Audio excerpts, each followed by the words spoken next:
دەکەین.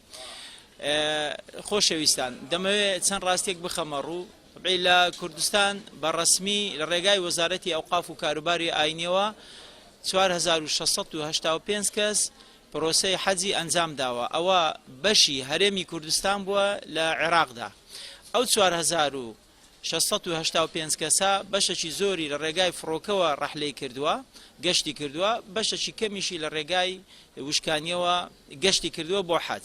جگە لەو بەشەی ڕسمی ئێمە نزیکەی 15000 کەس لە ڕێگای ڤیزەی ساڵی و لە ڕێگای ڤیزەی مزامەلە سەفەری کردووە. ئەو ڕێژەیە دەکاتێت دوو ئەوەندەی ڕێژەی ڕسمی نزیکەی لە کوردستان بە شێوەیەکی گشتی زۆر بەداخەوە نزیکەی 30 کەس ئەمری خودای کردووە، 29 کەسیان ئەوانی بە ڤیزەی گەشتیاری چوونە یان بە ڤیزەی مزامەلە چوونە و ئەوەی لە ڕێگای ئێمە چووە 1 کەس ئەمری خوای کردووە. بەڵام بە شێوەی گشتی لە حەج ئەو ساڵ زیاتر لە 1500 کەس ئەمری خودای کردووە. بەشی زۆری لە وڵاتی مسر بووە. لە مسر نزیکەی 800 کەس ئەمری خودای کردووە.